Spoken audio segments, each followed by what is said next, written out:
মানুষ থেকে চাকরি বিক্রির টাকা নিয়ে চাকরিগুলো জলাঞ্জলি দিয়ে দিলেন।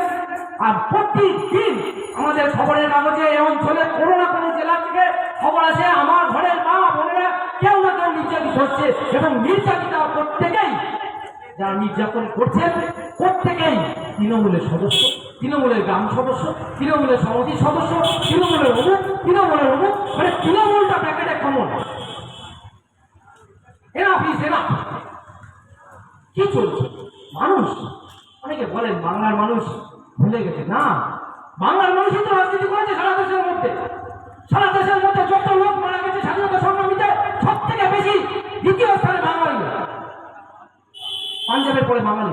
বাঙালির মেরুদণ্ড এত তাড়াতাড়ি বিক্রি হয় না। আর বাঙালির মেরুদণ্ড বিক্রি হয় না বলে 2016 সালে বিকৃত চাকরি 2024 সালে প্রমাণিত হয়। বিকাশ ভট্টাচার্য আছে বলে, বুদ্ধ ভট্টাচার্য ছিলেন বলে, বিমান বসু আছেন বলে, মোহাম্মদ সেলিম আছেন বলে চাকরি বিক্রির টাকা আজকে আবার রিটার্ন দিতে হবে, কোর্টের থেকে বেরিয়ে এসছে। বাঙালির মেরুদণ্ড বিক্রি হয় না। তৃণমূল বন্ধুরা জেনে রাখুন, আর এক নতুন ভাম এসছে। ভাম বলবো বিজেপি খায় না, মাথায় যায় মানুষের বুঝে। আরে মিছিল করার ক্ষমতা নেই, ওরা রাজ্য দখল করার ক্ষমতা নিয়ে আলোচনা করছে। আরে রামনবমী আমি যদি বলি কালকে দুর্গাপূজার ভাষা হবে আমার পাড়ায়, তো এমনি 100 লোক হবে। বন্ধু, রাজনৈতিক লড়াই হবে রাজনৈতিক ঝান্ডা নিয়ে। রাজনৈতিক লড়াই কেন? ধর্মীয় ঝান্ডা নিয়ে। এই সংখ্যা একটা ঝান্ডা নিয়ে রাম নাম বলতে বলতে চলে গেল। এক মহার সময় রাম নাম, আর এক রাম নবমীর সময় রাম নাম, দুটোতেই লোক হয়। তুমি লড়ো, বিজেপির পতাকা নিয়ে চলো দেখি কত লোক হয় তোমার এই রাস্তায়। ক্ষমতা হবে না। এই গোবিন্দ নন্দী এখানে বসে আছে, নানা বিশ্বাস, এরা যদি এখনো ডাকেন এখনো 40 জনের একটা মিছিল হবে, কিন্তু বিজেপির ক্ষমতা নেই, একটা 20 জনের মিছিল করে তারা রাজ্য ক্ষমতায়। আর কাকে দিয়েছে রাজার পাট? শুভেন্দু অধিকারী। এটা খায় মানে ঘর কাটা হাটকা। ওদিকে বলে জয় শ্রীরাম, এদিকে বলে তৃণমূল জিতবে। ওই মুকুল রায়ের পরেই আরেকজন এসে, মুকুল রায় চলে গেছে, ওনাকে তার খুঁজে পাওয়া যাচ্ছে না। এই আরেকজনকে পাওয়া গেছে, সে আর খুঁজে পায় না। কি করছে কি বলছে কিছুই জানে না। নিচে মানে হাত পাতে টাকা নিয়েছে, সে আবার সৌগত রায়কে বলছে হাত পাতে টাকা নিয়েছে তাই জেলে যেতে হবে। আরে সৌগত রায় যদি জেলে যায় তুমিও বাবু জেলে যাবে, তুমি কোনো ধোয়া তুলছি পাতা না। চাকরি চুরির কথা বড় বড় কথা বলছে। চাকরি চুরি করেছে তৃণমূল, চাকরি চুরি করেছে। পিসি ভাইপোকে জেলে খাটাবো। একবার 14 এপ্রিল, একবার 24শে মার্চ, একবার 29শে নভেম্বর, এক একটা ডেট দিয়ে এই ভাইপো পিসিকে জেলে পড়ছো। আর তুমি বলেন নিচে নিজের এলাকায় 16 ঘন্টা চাকরি দিয়ে বসে আছো। সব থেকে বেশি পূর্ব মেদিনীপুর, পশ্চিম মেদিনীপুর থেকে চাকরি চুরি হয়েছে। নাটক চলছে, রাজনীতির নামে নাটক চলছে। রাজনীতি করবে লোক খুন হবে, মারা হবে, রাজনৈতিক কর্মী খুন হবে। আমরা লড়তে রাজি আছি, সামনে সারিতে দাঁড়িয়ে পুলিশ যেতে রাজি আছি, কিন্তু লড়াইটা করতে রাজি আছি। রাজনৈতিক লড়াই, কোনো হনুমান, কোনো রামের লড়াই।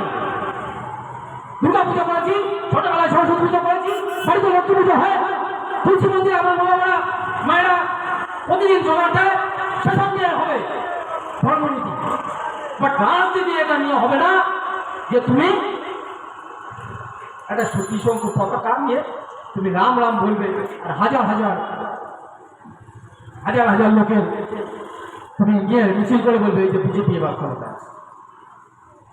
আমি আপনাদের একদম পরিষ্কার করতে বলে যাই, আমার রাজনৈতিক যে যুক্তি তাতে এ রাজ্যে কোনোদিন বিজেপি আসবে না।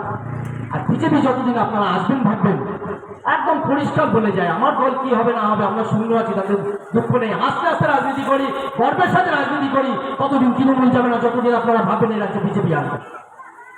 পুরো সেটিং। আমার আগের বক্তব্য বলছিলেন, আমাদের সিআইপি নেতা বলছিলেন কেজরিওয়াল জেলে চলে গেল, তেলেঙ্গানার মুখ্যমন্ত্রী জেলে চলে গেল। আর কোন স্বামী? সারদা, নারদা, চাকরি চুরি, ধর্ষণ, ডাক্তার মৃত্যু, তাকে ডাক্তারকে যে মারলো যে সুদীপ্ত ঘোষ, সুদীপ্ত ঘোষ কি নাম? সন্দীপ ঘোষ। সে এখন পুলিশ বাড়িতে আছে। আরে বাঙালি থেকে ওজন ঘেরাও করুন তার বাড়ি। তুমি আমার ডাক্তার মেয়েকে মেরেছো। এখানে যে বাবা মারা কথাবার্তা শুনছেন, তারা তাদের ছেলে মেয়েদেরকে মানুষ করার জন্য কি পরিমাণ পরিশ্রম ব্যয় করেন, কি পরিমাণ অর্থ ব্যয় করেন, কি পরিমাণ স্বপ্ন নিয়ে বাঁচেন, ভুলে যাবেন না। আপনার সন্তানটা যেমন সন্তান ধীরে ধীরে ধীরে ধীরে তিল তিল করে তাকে ডাক্তার তৈরি করছেন, ইঞ্জিনিয়ার তৈরি করছেন, মানুষ তৈরি করছেন, ওইরকম একটা দর্জি তার মেয়েকে ডাক্তার তৈরি করেছিল। আর তার স্বপ্নটাকে পায়ের তলায় পিষে পিষে কুচি কুচি করে বেড়েছে। এ রক্ত গরম হয় না, এরকম খুব